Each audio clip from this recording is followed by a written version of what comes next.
What's going on, everybody? It's me, Mark. I am here at Anime Week in Atlanta 2024, and I have finally ran into probably one of my favorite guests that I've ever had on my channel, Ms. RJ Atkinson.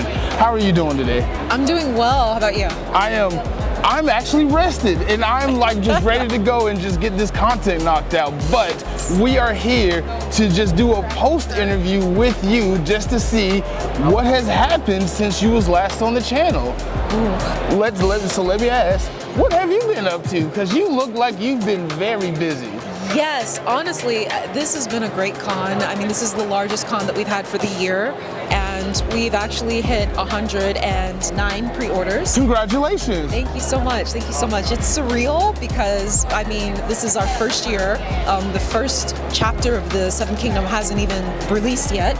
And I mean, people feedback, not even just about like the art, but the story and the representation and just how connecting with people, the opportunity to connect with people and they feel seen through the artwork is just great, and it's so encouraging. And I mean, my team is just like starstruck. The illustrator in the UK was just like, I'm gonna cry.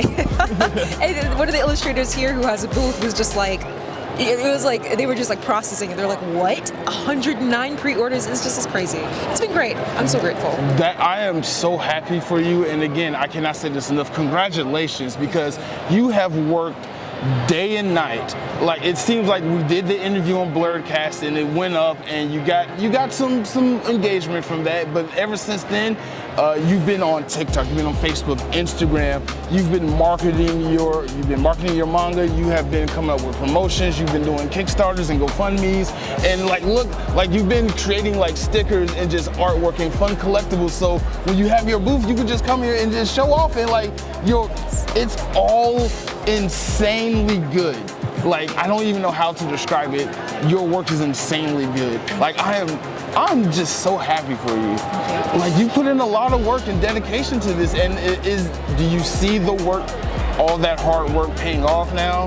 Yes, I do. And I mean, even the commentary that I've gotten, there was actually a colleague of mine that I met earlier this year. We met at Spaland, and she just happened to walk by. She didn't even know that my booth was here, and she saw me and she recognized me. She was like, oh my, and she looked at everything. She said, you put this up so fast. Like, I remember you just talking about it when we met, and she said, now you actually, and she said you have buttons and everything. She was in awe.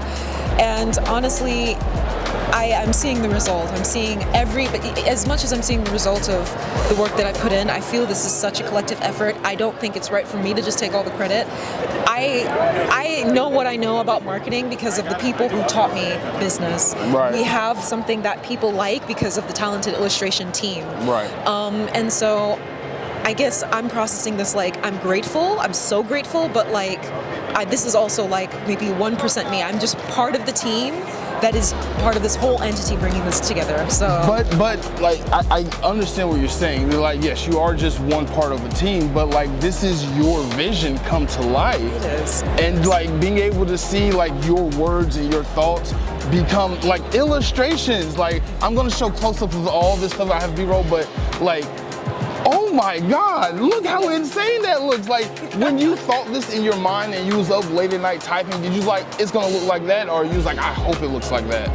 Honestly, there are some very specific scenes that I had in my head, but I was telling the illustrator actually that when I create these characters, even if I have like a vision board, there's still like a blur in my head. So really a lot of the detail you see here, like this is Walla. Walla did like the framing and the details of the splatter, everything.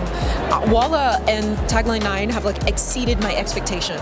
And almost every panel, almost every page that they've done, whenever I looked at it, I was like, oh, yeah, that's it. Either they like read my mind or they did something different and it was better than what I envisioned. And that, I consider that such a blessing, honestly. So let me ask, do you have like your studio at home where you work just like with all the illustrations that they've come up with and like the line drawings and the concept art? Like, because I would keep that in my collection, like all the stuff that we don't get to see, and just have that like for my own exclusive taste. I have a mood board up actually of all the character designs, at least for the first 20 chapters so far, and I know that I have the original sketches, then I have like the colored version of it, and then I have like the concepts of like what I showed them to put together. And I want to keep that. It's something I want to kind of make. I'm actually collecting like a T7K scrapbook. Like when we make little milestones, like when I first put the frame together and I had the bare minimum, I took a picture of it. I took a picture once we had the final results. I took a picture of like when we got accepted into A1. I took a picture of the message. So I do have these little mementos around to remind me of the progress, and I think that's the important part, is like remembering like what you came from to keep yourself anchored. I think that's important. So yeah, I do have that. That's good. That's really good. So let me ask you this. So you have your booth, you have all the product, you have the pre-orders. A lot of people are interested. What's next? Ooh. So at this point, once the first chapter has been completed, we're gonna start shipping out the 109 plus pre-orders that we have. By the end of the day, it's probably gonna be 120, but however many pre-orders we get, I'm gonna start shipping them out, and I'm gonna start ordering the shirts and the stickers and the posters that people wanted. Some people, especially through the Indiegogo, said like, oh, I want Clairabelle, oh, I want the Tea Master, oh, I want the Seer. And so I'm gonna start putting that together and creating and cultivating like a tactile unboxing experience for people, so that the experience is not just in what they read, it's also in just the holding of the RPX media production product. You see what I'm saying? Right. So I'm just gonna continue looking for more ways to continue to grow and essentially make this a better experience for the fans, so that they see the value in the story in multiple dimensions. Now, we can go back. I'm gonna put a link up for the podcast where you talked about the story and in detail.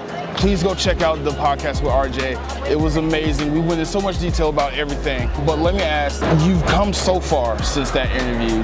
I don't want to say I helped put you on, but I definitely helped promote your work out there and try to connect you with as many people as possible.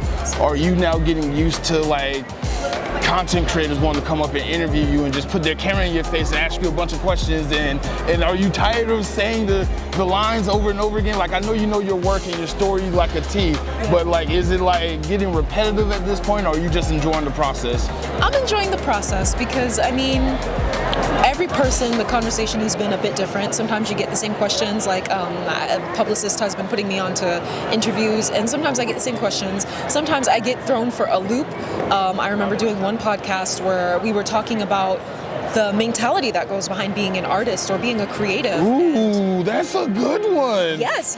I mean, we talked about how creatives sometimes have to build their confidence before they even put themselves out there. Like, people don't understand the mental and emotional aspect of creating and putting your work out there and then persevering regardless of whatever feedback or commentary you get. Right. Whether it's staying grounded and humble or pushing forward even if people say they don't like your work, which I've definitely had people reject our work, funny enough. Really? Yes, so the illustrator actually asked me, they're like, have we had any people who are just like, about it? And I said, oh yeah, all the time. But to me, I have a mentality. If it's for you, it will not pass you. If it passes you, it's not for you. So if they reject it, it's a redirection to someone who will accept it. That's it. Right. That's how I look at it. So, okay, since you brought it up, what was some of the negative, I don't want to say negative criticisms, but what were some of the things that people who passed it up were saying? Well, I'll actually give you a combo. So I actually had someone on Instagram message me and say, this looks cool and everything, but it's too heavy. The artwork is too heavy, it's too much, it's too busy. It should be more like this popular series. And I said, but the funny thing is the comparison was completely different. It was a completely different genre, completely different illustration style. And, I let them express their opinion. I said, thank you for sharing. Right. But we're going to continue doing what we're doing because that's our style. I've had that. And then here I've had people kind of look at it and they're like, oh, it's not my cup of tea, or, oh, maybe I'll come back, and they just don't come back, which is fair. But there are some people who kind of look and say, oh, I don't really like fantasy or sci-fi. That's okay.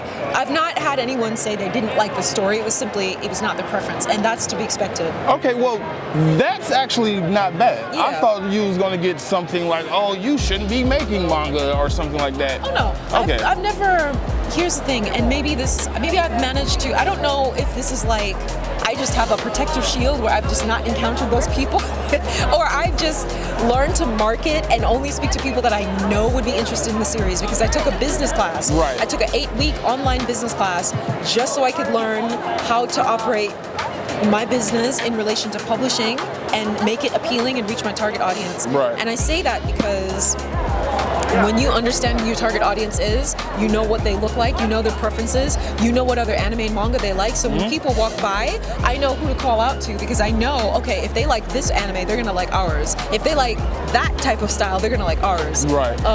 But then, of course, there are the outliers where you just have to be willing to try and ask people.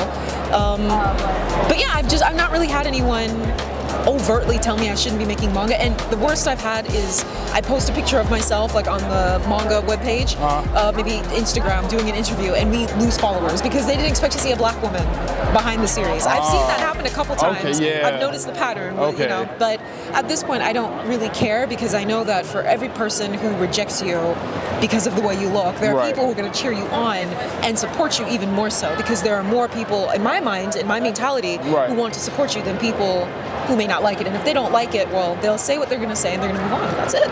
That's the worst that can happen. So I'm going to keep moving. That's some really sound advice right there. Like, again, like that's a great mentality to have, especially when you're doing something like this. You gotta have tough skin, Yes. and you gotta be able to take the good with the bad. And it just seems like you have nothing but good here.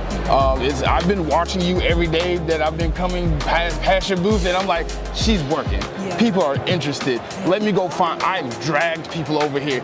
Buy her manga now, and they've done it. They've done it. So I'm just so happy that you have found success in being a nerdy artist, and I'm so happy that people are positively taken to your manga and they just like your story, and then they see, oh, it's a black woman, and they're like, I don't care, the story's amazing. Right. The story is amazing. And matter of fact, I'm gonna pre-order mine once we're done with this interview, but before we go, do you have any advice you can give to anyone who wants to pursue a field in being a creative or being an artist and actually put themselves out there like how you have? I would say, one, establishing a support system, whether that be establishing community, finding people who gravitate towards your work and are willing to help you in some way. It makes a difference because this is not an island effort. It is a network. Right. You're a community. You work together. It takes a village to raise a child. And then likewise, I would also say the other half of the battle is being brave enough to show up really. Yeah. Because a lot of creatives, they're afraid to show up because they're not confident in their work. They're not sure if people will like it. They may show up, but they're afraid to talk to people about it. They're a Right. bit shy. They don't know how to talk about it. They don't know how to articulate the value. Showing up is not just a physical act. It's showing up and knowing how to articulate why people will like your work, and showing up and challenging yourself to grow while equally extending yourself grace. If there's someone who doesn't like your work, show up anyways. Right. If people like it, show up. If people don't like it, show Sure. up. If you know how to describe it, show up and keep describing it until you get so good at it that when people hear it, they say, oh, show up, that's it. Just keep showing up and keep persevering, and I promise you, there's a concept in the military called, I think it's called a win by attrition, basically. And this is a concept that the most you need to do is endure. Because a lot of other people, they fall by the wayside because they get tired. They say, oh, it's not working. Maybe they say, you know, whatever reason.